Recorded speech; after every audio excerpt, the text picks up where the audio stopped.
said, what would it look like to have a multidisciplinary research institute that was dedicated to the idea of promoting student-faculty research collaboration to address real-world problems?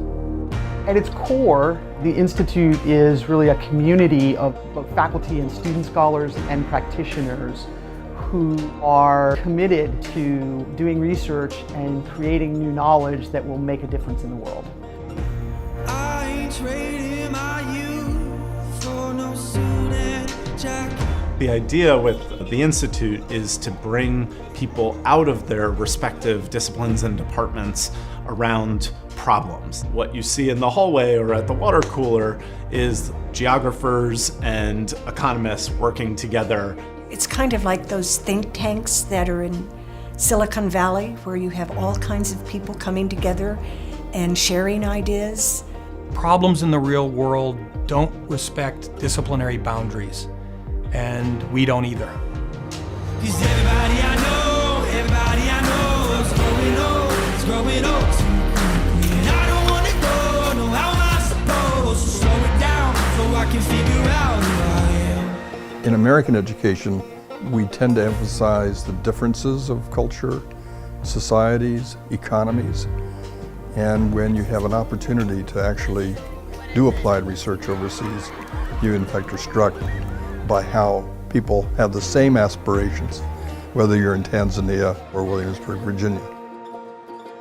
I met someone through the Institute DC Day. And so we got sushi burritos like the next week because I happened to be in DC. And I was like, this is awesome and I'm gonna apply.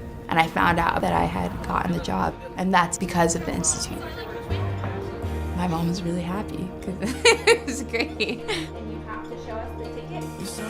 William & Mary and the Institute have created generations of globally minded and engaged students.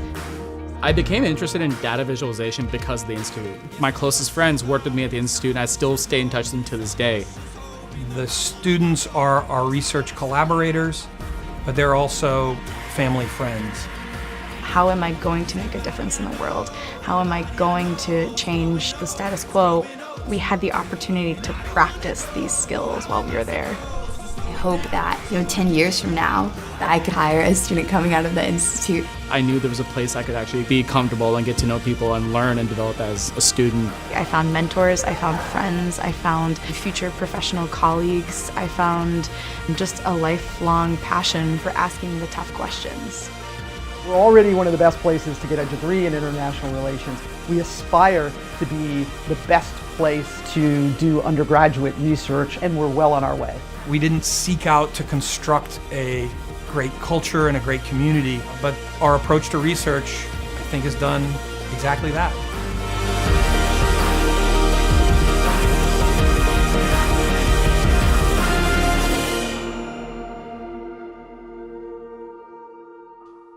Good evening, everyone. My name is Mike Tierney. I teach in the government department here at William & Mary, and I direct the Global Research Institute.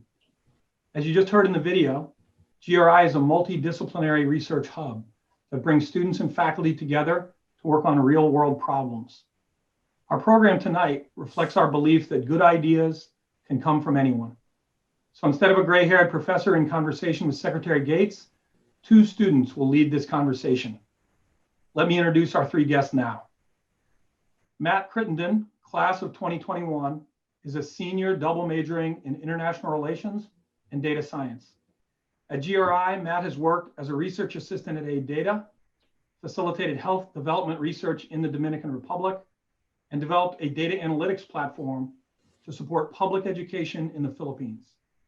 He currently leads an interdisciplinary team of 20 students in William & Mary's Geo Lab, which synthesizes human and artificial intelligence to create a more secure and sustainable world in partnership with the Open Source Enterprise and the National Geospatial Intelligence Agency. Matt is joined tonight by Nitya Lab, class of 2022. Nitya is a rising junior at the college, double majoring in international relations and economics. Nitya has worked as a teaching assistant within GRI's blockchain lab and spent the past year as a research assistant at the International Justice Lab. She's currently a research assistant at DARPA working on the application of blockchain technology in military supply chains. She's also a research fellow at the Project on International Peace and Security, or PIPS, where she is developing a project on geostrategy in the South China Sea. Our featured speaker for tonight is Robert M. Gates, class of 1965. He needs little introduction for this crowd, but he's going to get one anyway. Robert Gates is currently serving his second term as William & Mary's Chancellor. Prior to his service here, he served as the Secretary of Defense from 2006 to 2011, first in the administration of George W. Bush, and then with President Barack Obama. Prior to his role at the Pentagon, Secretary Gates served as the president of Texas A&M, the director of the Central Intelligence Agency, deputy national security advisor at the NSC, and had a long and successful career as an intelligence officer at the CIA. He's recently written his fourth book entitled Exercise of Power: American Failures, Successes, and a New Path Forward in the Post-Cold War World. Secretary Gates, if you could say a few words, then we'll allow Nietzsche and Matt to treat you like they treat their professors, asking tough questions and raking you over the coals a bit. Chancellor Gates, the Zoom room is yours. Thanks, Michael, for the very nice introduction, and I'm happy to be with you all today. Michael asked me to say a few words about the book. I would say that the idea for the book began several years ago when I was thinking about where we had been when I left government in 1993 at the end of the Cold War and the collapse of the Soviet Union, and we had unparalleled power in every dimension: political, economic, military, cultural, strategic communications, economics, you name it. And what happened between then and where we are today, and all of the challenges that we face around the world. And the more I thought about it, the more I felt like it fell into two categories of analysis. The first was, I think at the end of the Cold War, because of our unparalleled power, we, without ever really understanding it or intending it, moved from a foreign policy that was essentially dependent on defense of our values and defense of democracy to promotion of democracy. And in our hubris, our belief that we could change other societies and make their governments more democratic, less corrupt, bring them along in our footsteps, if you will, to follow the American model. The parallel to that, however, was that even if that were possible, and the book questions whether it was, even if that were possible, did we have the proper tools to do it? Because it was not a military challenge, it was a nation building challenge.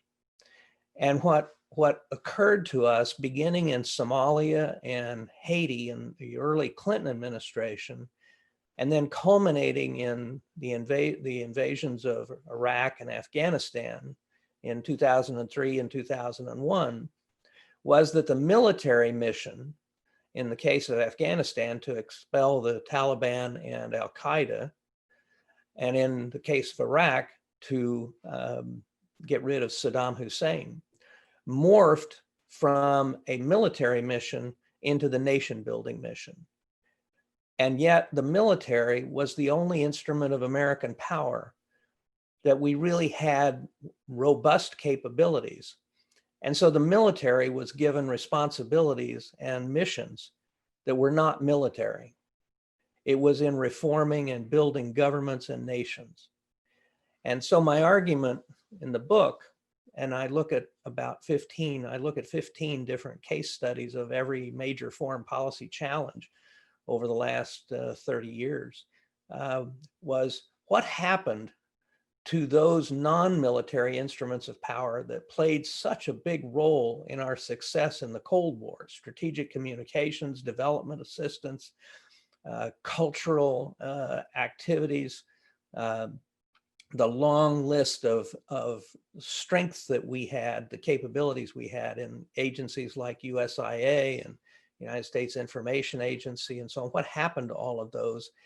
And in the absence of those, why was the military given these responsibilities, and why were the civilian agencies, those civilian instruments of power, not greatly strengthened during that period? So that's really what the book is about. And in all honesty, out of the 15 case studies, there are only 2 that represent American successes. And in both cases, they offer a lot of lessons for the way of doing things that actually worked and used the non-military instruments in achieving our objectives. So that's basically the thrust of the book. I gave a speech in November 2007 in which I talked about this. I'd only been secretary for about a year. And I talked about this, and I talked about the need for greater resources for the State Department, for the Agency for International Development and other such institutions. And the play in the newspapers was that it was kind of a man bites dog story, that for the first time, a Secretary of Defense was calling for more money for non-military institutions. And that's really what the book is all about. Thank you so much, Chancellor Gates, for sharing those insights with us, even just now. I really appreciate a lot of the messages and wisdom that you've embedded in your book, especially as students. It's something that we can carry forward when we look to careers in public service, so thank you. I'm going to get us started with the first set of questions. For our audience, these questions have been sourced from William and Mary students ranging from freshmen to seniors. We've organized them in 5 thematic areas, starting with the entire arsenal of US power, moving to areas for future progress, then adversaries and allies, military interventions, and we'll wrap up by talking about links to higher education. So the first question, with regard to the entire arsenal of US power. Chancellor Gates, your book describes a symphony of power that combines the entire range of US operations, from development and culture to cyber capabilities and intelligence. Do you think that there are some forms or exercises of power that are more potent or more effective than others? I think that the 2 areas that probably have the greatest impact, perhaps 3, are first of all economic. And in this arena, American economic power is really critical to the success of our policies abroad. And let me be clear, people talk about we need an America first policy. America first is really the primary responsibility of every president. The question is, how do you make America first? How do you successfully protect American interests? And my view is that that involves a very robust international leadership role. So the economic aspect of it has several components. The first is development assistance. The truth is, in the past, foreign assistance has been the most unpopular, probably federal program having to do with international affairs, because most Americans will say, well, if we're going to spend money on bridges and roads and schools, why don't we spend it here at home?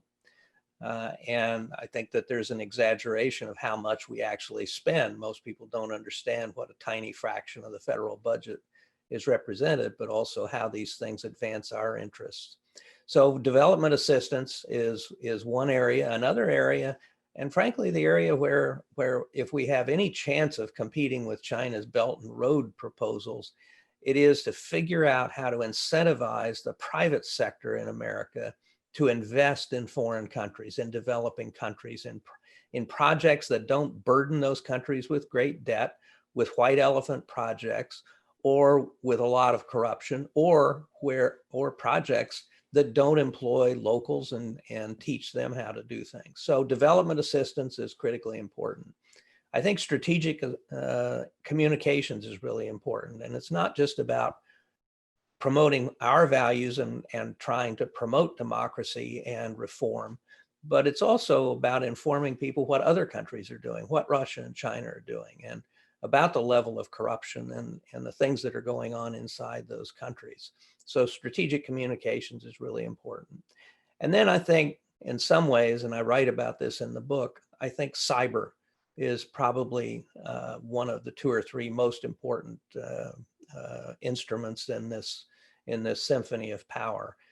Because cyber has so many different kinds of applications. It can be applied as strategic communications. How do we get inside the firewalls in Russia and China to tell the people of those countries about the corruption of their leaders, or about the money that they're wasting in overseas projects and the things that they're doing, and even their policies and behaviors at home? How do we do that inside Iran and North Korea as well? So it's a strategic communications vehicle. It's also, as I write in the book, one of the most powerful instruments in the military arsenal, because it is hard to figure out sometimes where a cyber attack comes from. So the ability to neutralize weapons, neutralize communications and other kinds of satellites, the ability to disarm weapons, as well as the ability to launch attacks on another country's infrastructure, whether it's transportation or finance or communications or the electrical grid and so on. So I think those 3 are probably the most significant instruments in the whole symphony. Thank you. And along those lines, since you mentioned economic power, your book talks about how we've starved many of our non-military tools for engaging abroad, like diplomacy and development assistance. In fact, last year, the number of Americans taking the exam to join the State Department dropped to its lowest level since 2008. How do we better recruit and retain Americans in places like state and USAID, especially when many young Americans feel like these departments have become very polarized? Well, it's a great question, and it's an area that concerns me a great deal. When I was in government, and particularly during most of my career at CIA, most of probably 30% of the federal workforce was under the age of 30. Today, just 6% of the federal workforce is under the age of 30. I think it's due to several things. First of all, with just a couple of exceptions, we have had a long run of people running for the presidency, running against the government they intend to lead.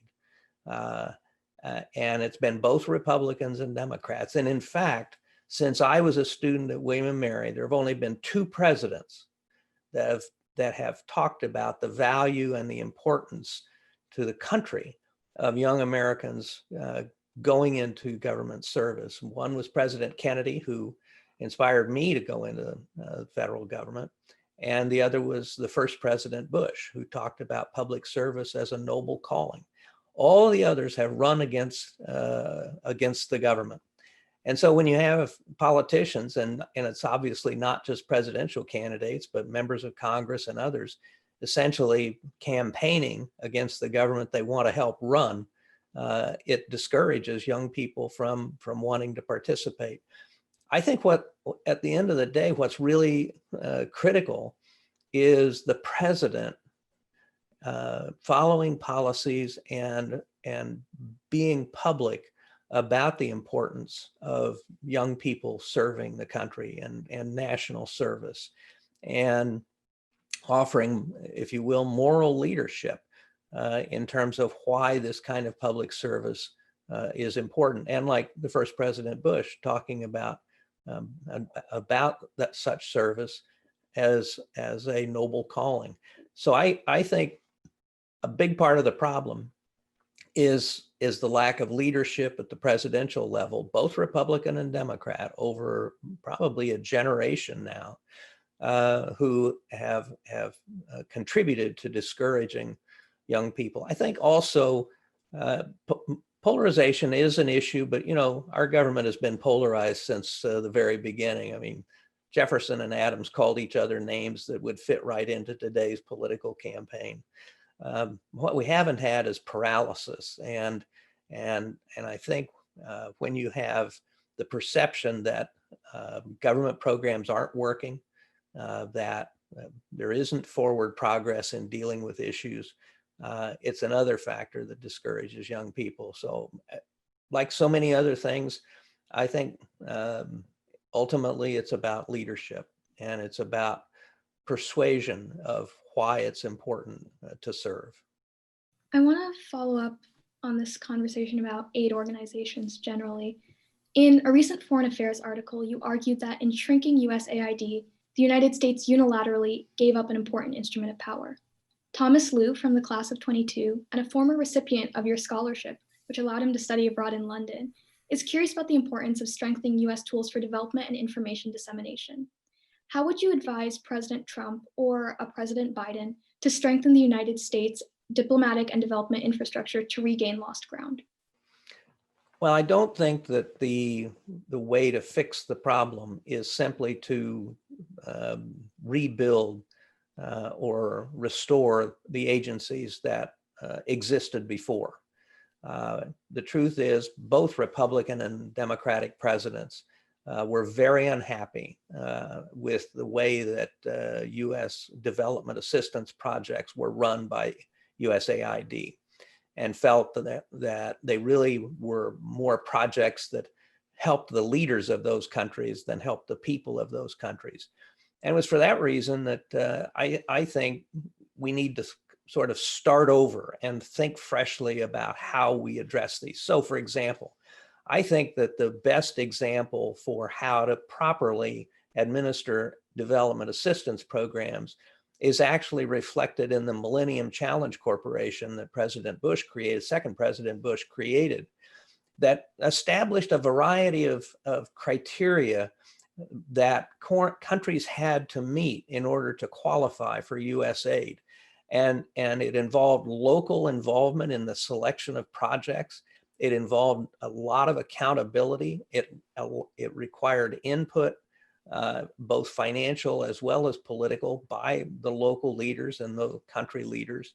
It required progress reports and monitoring and measuring.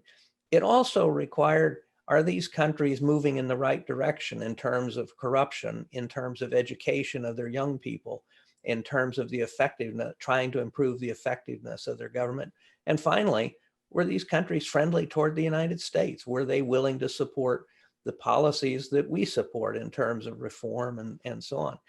So, and you know, there were a lot of conservatives who felt, frankly, that AID ought to be abolished or just moved under the Millennium Challenge Corporation. But it seems to me that however you structure it, you need to start with the principles of the Millennium Challenge Corporation, and that makes these programs more effective and allows members of Congress to go back home and say, you know, these programs really work, and also we allocate these funds to countries that actually support the United States and that are friendly to the United States. So I think in the case of AID, I think you basically back up and take a completely fresh look at it in terms of how you move forward. On strategic communications, I don't think the answer is to recreate USIA. The question is, how do you put together all the different elements of strategic communications, whether it's cultural events and sports teams and cultural groups going overseas, inviting others to come here, international students coming here, American students going abroad. How do you use cyber? How do you use social media?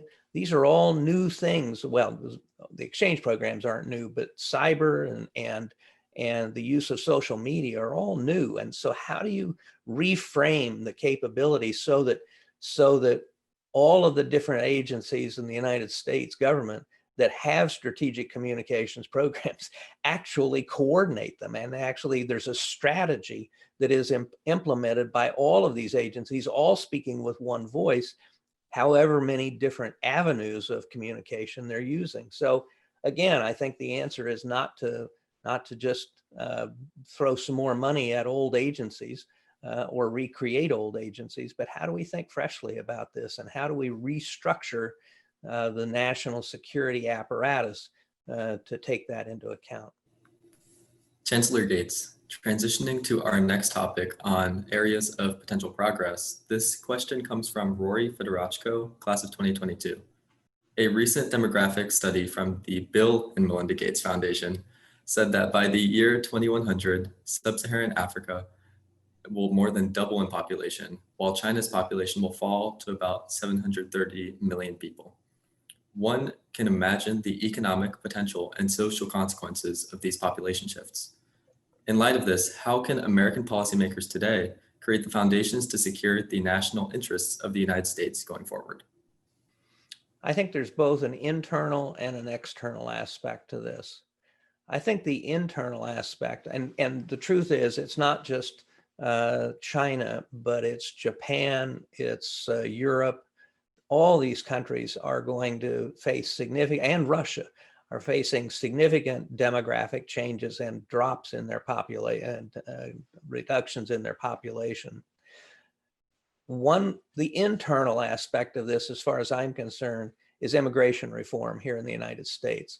One of the great things that makes this country dynamic is, frankly, people coming here from all over the world who want to make a better life for themselves.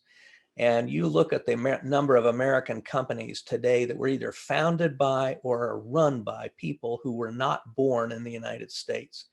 And they tend to be some of our very highest tech and most successful companies, like Google and others, and Microsoft and so on. So I think we have to fix our immigration problem because, frankly, it's a way to combat our own demographic change by bringing young people and people who really are hardworking and willing to make a new life for themselves and their families. This creates a dynamism in America that, in effect, keeps America young. And I think this is one thing we can do to make sure that we don't suffer the same fate as these other developed countries in the years ahead. Externally, I think it's an argument for paying more attention to places like Africa that are going to become more and more important simply because of the population shifts. And that's through development assistance, through humanitarian assistance, through military training, helping their security services improve. So there's a whole raft of things that I think we can do to try and improve our relationships in Africa. The truth is the Chinese have invested huge amounts of money, not just in Belt and Road projects and other assistance projects, but in building strategic communications, taking control of African television networks, print media, and so on. So the Chinese are working very hard to establish themselves in Africa, and they've had a great deal of success in a lot of countries. We have to figure out how do we counter that across the entire range of activities. I think that it'll be interesting to see the consequences of population reductions in societies like China's and others that do not do immigration, do not let other people come in. And Japan's another case in point. And frankly, they're just going to see aging societies, and the economics of that are going to be a huge problem in the future as you have fewer and fewer workers and more retired people. So I think it's an opportunity for us both internally and externally, but as is obvious, we have a long way to go to get our own act together. Now, shifting gears, a new survey from the Global Research Institute's Teaching, Research, and International Policy Project revealed that climate change is a policy area which has the greatest pessimism for bipartisan progress. Are there any areas in climate change where you think Republicans would be interested and willing to take action, and what bipartisan solutions might result? I think one area in which you might be able to get bipartisan support is in renewable energy. Because it creates jobs, it produces profits that can be taxed, and obviously it has an effect in terms of clean air and so on. But I think you can make a strong economic case that supporting the further development of renewables, solar and wind and so on, has a lot to commend it. I think as people see the consequences of climate change, you may be able to get policies that are more sensible. For example, the complaint is made that California hasn't managed their forests very well, and that's the reason that all these fires have been able to spread and do such terrible damage. Fact is, of the uninhabited forest lands, state of California owns about 3%, and the federal government owns about 46 or 49%. So, maybe the place to start is in Washington, D.C., in terms of how we manage federal forest lands, and how can the federal government set an example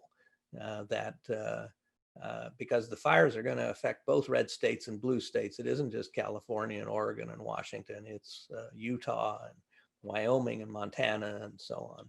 So I think those are a couple of areas where you could make some progress. I think from an economic standpoint, you might be able to develop a broader consensus for something like a carbon tax.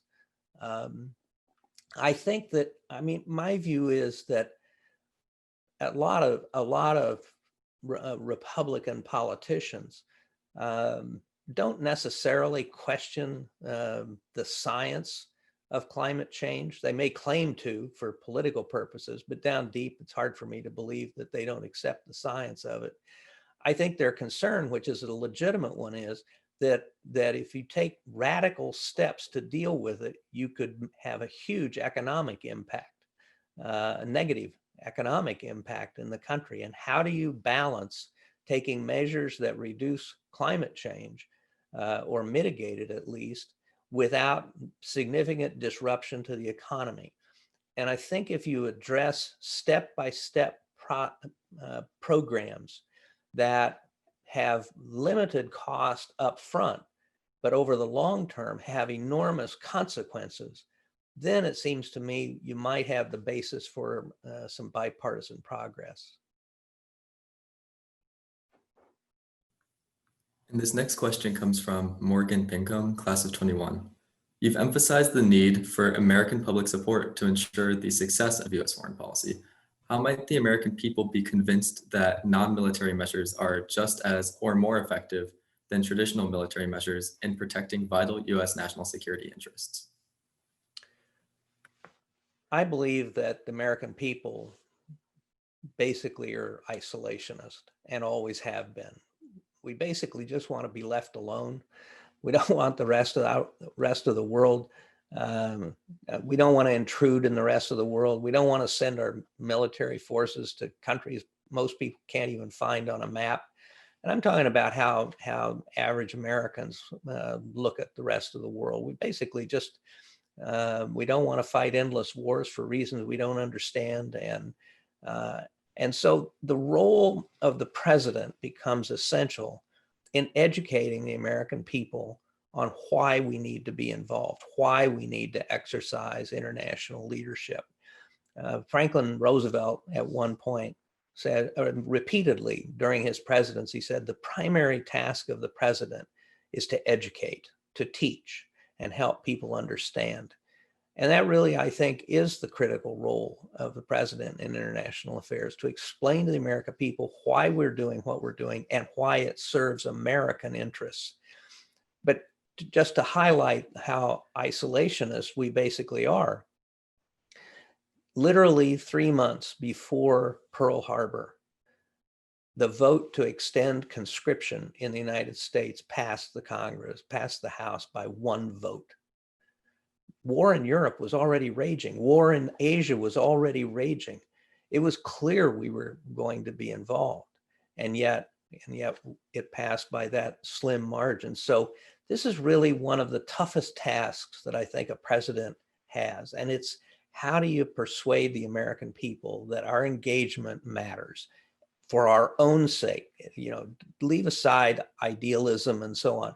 You have to make the practical argument, here is why our engagement abroad serves our interests. Now, very often, because it serves our interests, it also happens to serve the interests of a lot of other people as well, particularly in democratic countries. So I think the role really falls to the president, and I would add to members of Congress. And what most presidents in recent years have not been willing to do is devote a lot of time with spending time with members of Congress of both parties, explaining why we're doing in international affairs, why we need to be involved, why we need to be there.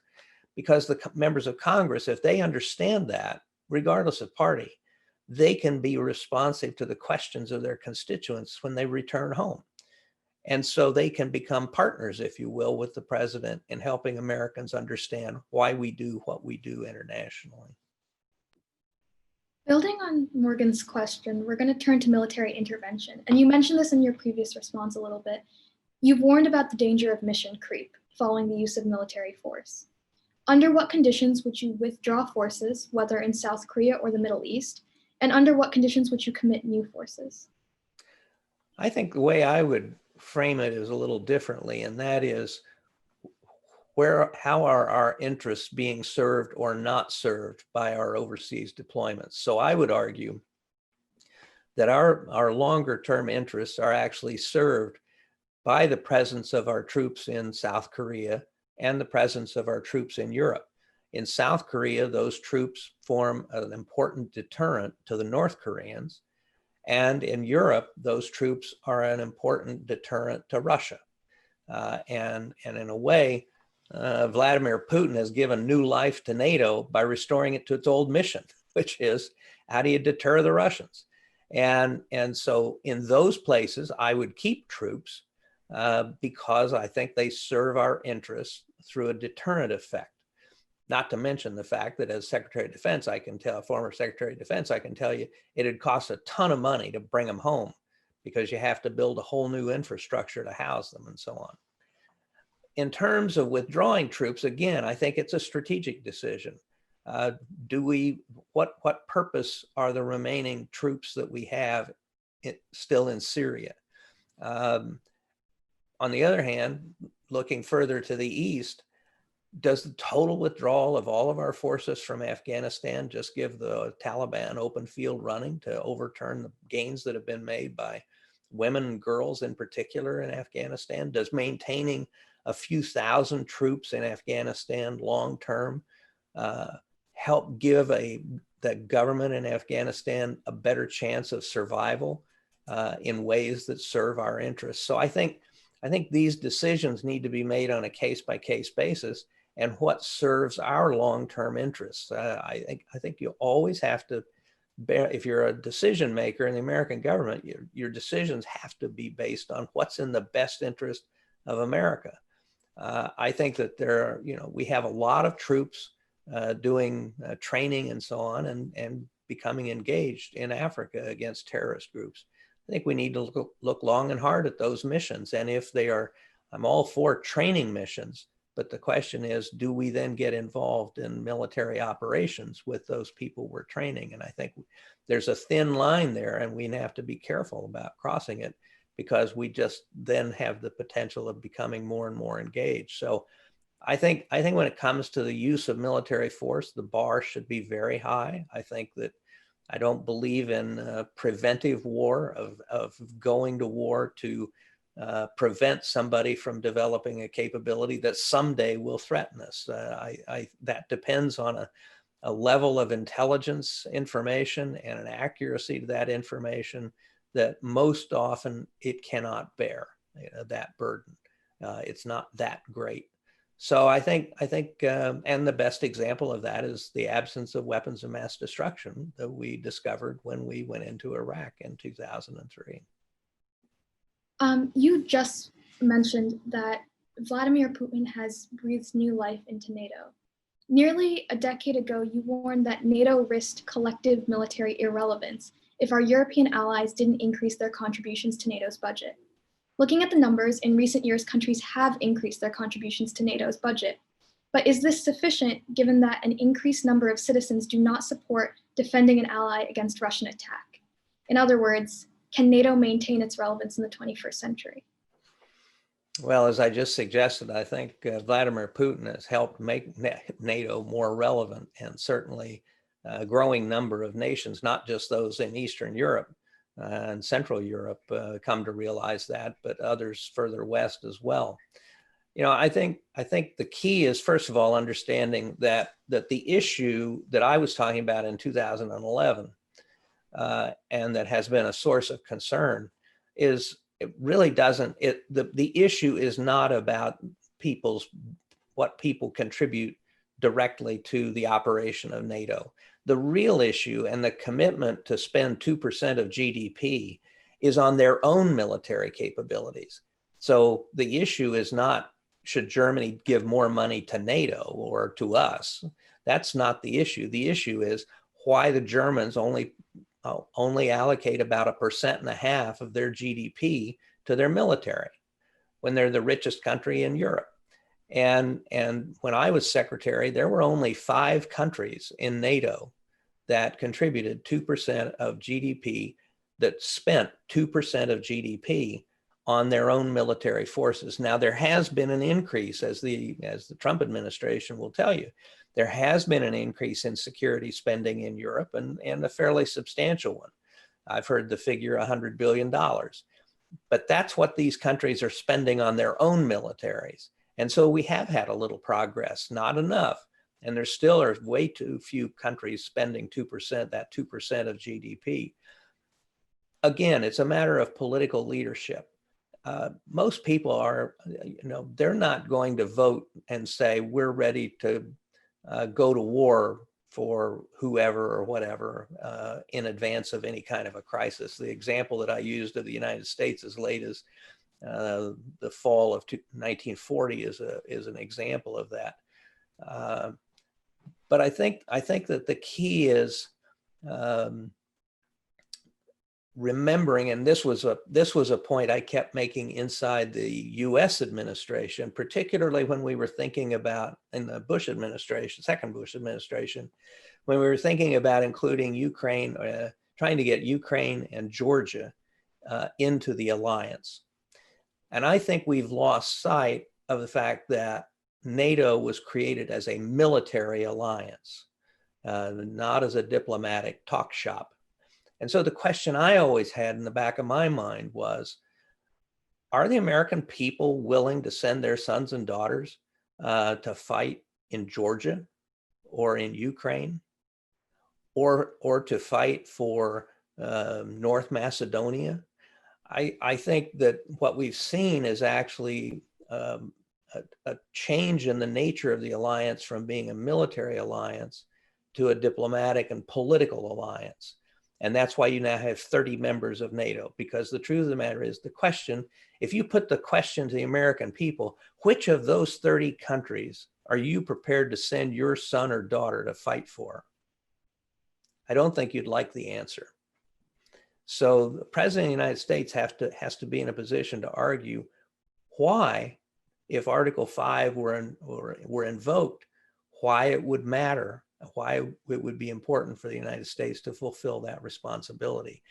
And does that run the risk of getting us involved in conflicts that actually have nothing to do with our own national interests? So it's kind of a mixed message that I'm offering, but I'm basically saying there has been some progress in getting some countries to spend more on their own security. I think Russia's behavior, I think the problems with ISIS and terrorism have contributed to that. But it is a continuing problem and probably will always be so.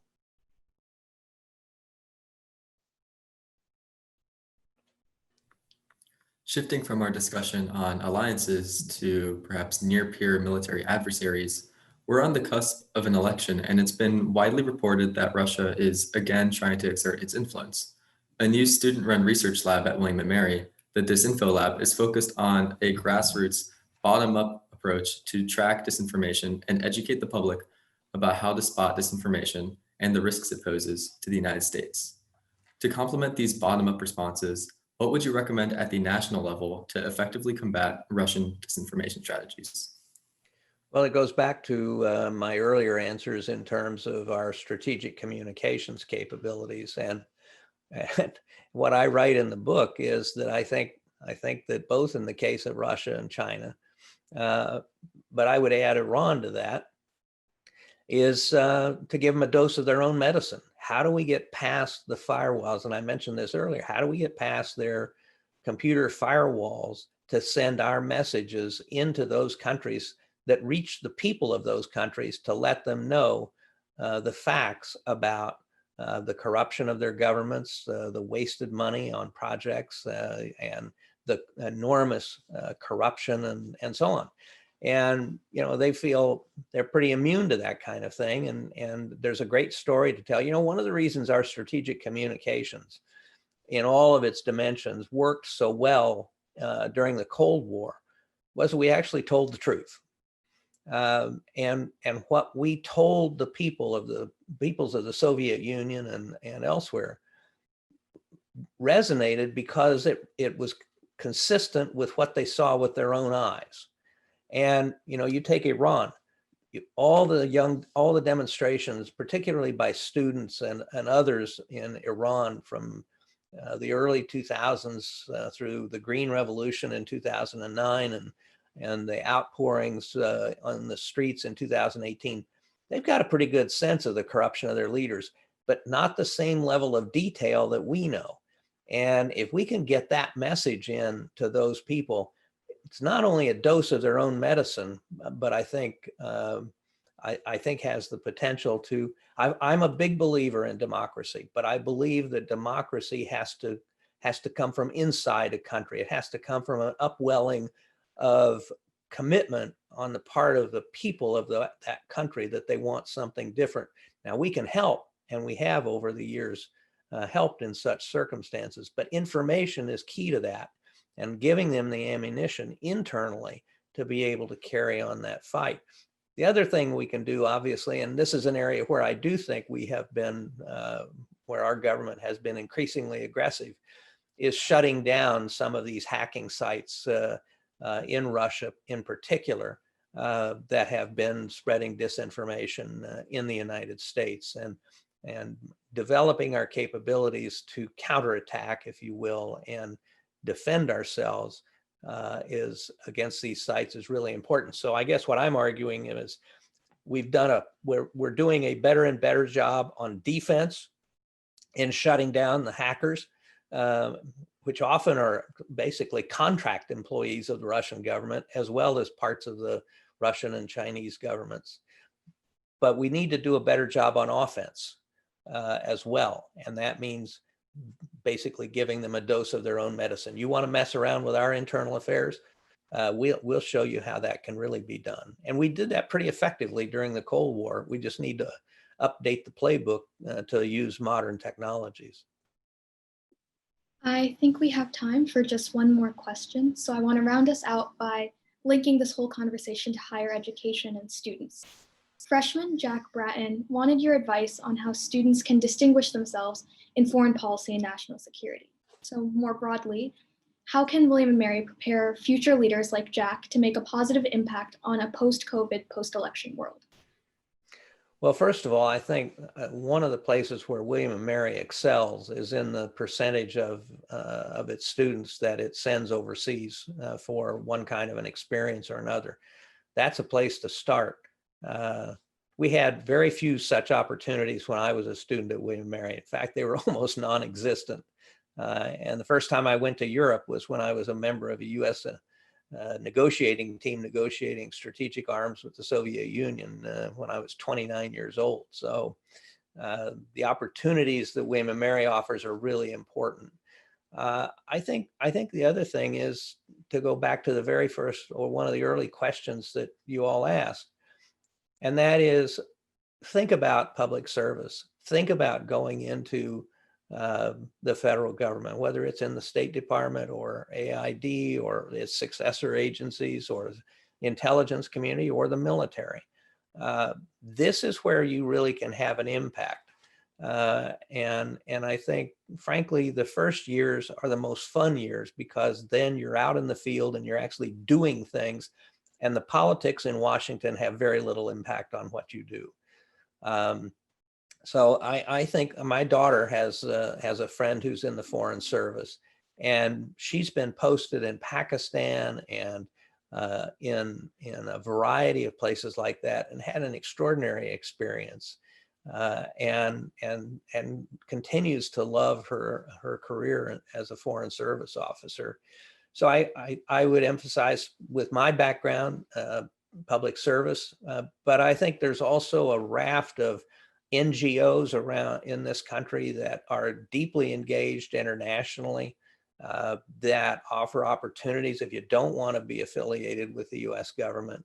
NGOs that are having a real impact, whether it's the Gates Foundation, no relation, in terms of health, or a variety of others that are engaged in doing very effective work, particularly in developing countries around the world. So I think there are a lot of opportunities, and I think that that it's very important. And I would broaden my message beyond the question, and that is, even if you do not sustain your interest in foreign affairs, I would encourage students to consider devoting at least some part of their life to public service here in the United States at some level. And if you think the federal level is too nasty and unattractive, then your local community offers a lot of opportunities as well. But I think service is really a critical component of your life. And even if you go into business, there is time. Many business executives are deeply involved in their communities and in national affairs. So you don't have to be full-time to render service, but you need to make it a part of your life. Okay, thank you, Chancellor Gates, for your insights, both in your book and during this session, from cyber to climate. And thank you as well to William & Mary and the Global Research Institute for organizing this event. Lastly, thanks to everyone in the audience and those who submitted questions. Even though we faced many challenges in 2020, especially COVID-19, we are thrilled that we were able to put together this event and to come together as the William & Mary community and identify ways that we can contribute to the creation of a more sustainable, secure, and vibrant world for years to come.